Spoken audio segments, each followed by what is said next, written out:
All right, we're on day 13 of the detox diet now. Gonna have my breakfast, which is gonna comprise one banana with some hazelnut butter spread over top of it. I've bought this hazelnut butter from a local vendor earlier during the summer when we had our farmers markets and that kind of thing. So I don't even got much hazelnut butter left in there, but I'm going to try to use that up, and then we'll see what my next nut butter will be. So I'm drinking coffee as well. It's my breakfast. Okay, it's about 3 o'clock in the afternoon. I'm starting to do some food prep, both just for general purposes during the week and also for tonight's dinner.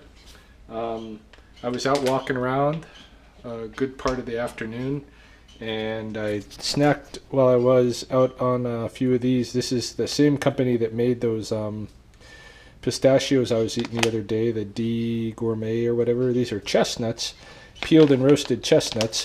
Nothing else added to them. The ingredients is just peeled roasted chestnuts. And I ate a few of those while I was out. I'd never really had roasted chestnuts. I didn't know what they tasted like. They're okay, but I don't think I could eat a lot of them. So I didn't eat I thought I would eat that little bag out on the trail, not even. And so I'm gonna probably mix it with some vegetables and stuff with tonight's dinner. Right now I'm also gonna boil a dozen eggs for part of breakfast. I realize I should be having more for my breakfast than a banana, so I'm thinking a couple of hard-boiled eggs and a banana will make it a little bit more nutritious if I don't have time to make a nice breakfast smoothie. The eggs that I chose to use are these organics. They're organic, free-range, large-size brown eggs, and it says the eggs exclusively from hens raised on organic vegetarian feed that are free to express natural behaviors while roaming indoors and outdoors. So basically they can come inside, outside, and they're not being made to eat anything sick. They're not in they're not being made to be cannibals or anything like that. They are not in a little cage, all that stuff. So hopefully these are healthier eggs, or at the very least they're more ethical for those birds than the ones that are stuck in a little pen being fed like other parts of chickens, like something creepy off the Matrix. So anyway, I'm gonna boil some of those up. Dinner soon to come. Alright, I'm gonna conduct a locavore experiment. One of the foods that I get lots of every year is chokecherries. One of the local foods. I get bags and bags of chokecherries because they're very easy to pick tons of. In the past here, how the chokecherries would have been processed would just be crunching them up with a stone hammer and taking the paste that's made from the crunched up berries and eating that paste with the crunched up seeds and all. Also, you can preserve them by making like little patties out of the paste and sun drying those patties and eating them. Today, that paste is still made by a lot of people, but instead of a stone hammer, a lot of people use a meat grinder. I wanted to try a different method today. I've tried a blender before and it works fairly good. I've tried meat grinder, of course. Today I'm going to try the NutriBullet method. And I've got an idea. NutriBullet, I think in general, you want to add a little water to what you're making. So with the chokecherries, normally you wouldn't do that. And these chokecherries are frozen. So I'm going to add a little water to them. And I'm just going to let them thaw for a little bit here.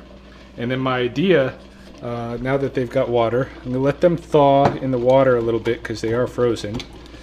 And my idea is I'm going to scramble those in the NutriBullet, turn them into the kind of a wet paste, and then I'm going to strain it into this strainer with a little bit of a little piece of a paper towel in there. Probably, you know, you should use cheesecloth or something like that, something that's not bleached, chemicalized paper like paper towel. It's not really meant to strain food, but I'm going to use it to strain it this time just as an experiment. I'm going to see if I can get a little bit of chokecherry juice to mix with water and have like a chokecherry juice taste, and then separate that from the paste, which we'll have hopefully tonight with our dinner. And if it works well, then I'm going to start using that. So I'm having a little bit of chokecherry every day, because chokecherry is supposed to be very healthy for you. It was part of the traditional Blackfoot regular mainstay diet, and one of the things about the chokecherries is they got a kind of a low level of cyanic acid in them. So basically it's like a cyanide, and they say, you know, if you eat like cherry bark and cherry leaves and this kind of a thing, it's poisonous in a way. But at a certain level, you want a little bit of that cyanide, because it kind of acts like a very weak chemotherapy in a way. And they say that there was less cancer in the past because people were eating these chokecherries. So I'm going to try this experiment and I'll show you how it goes. All right, here goes nothing with the chokecherries. Don't put it in the light.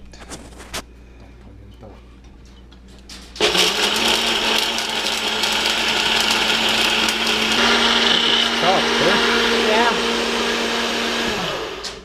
All right. Let's see.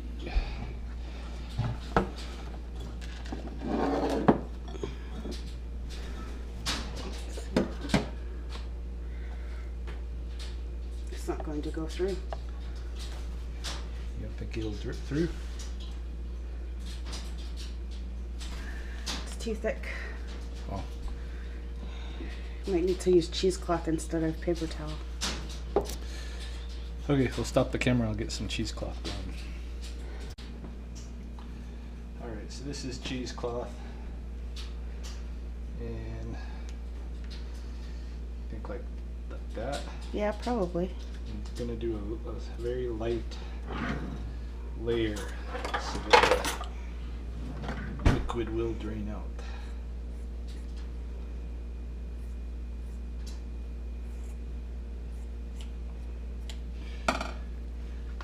This is also a technique you can use for like juicing berries in general. If you boiled berries, boil them down, and then you want to juice them for making jams and syrups and stuff like that. Use cheesecloth. I mentioned cheesecloth before as a better thing than a paper towel. Turns out we have to use it. There it goes. Now it's going through.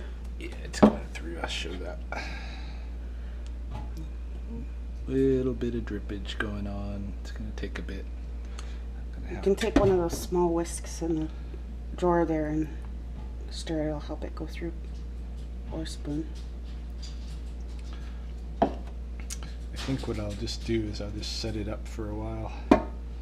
Just let it sit and drip. Let it sit and drip, and we'll get back to it in a bit. When it's got the paste on top and the fluid on bottom. Good idea.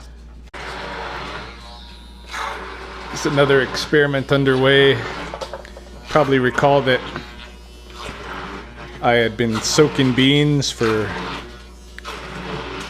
probably at least a week. Finally decided to boil them up and maybe make my own kind of bean paste or refried beans kind of stuff. So we boiled them, strained them, now we're blending them up. They're blending pretty good. Find we're having to keep out a little bit of water to make it the right consistency. It's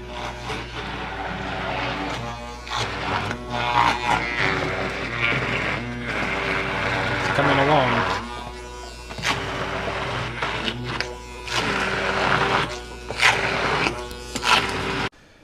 All right, here's the results of the bean experiment.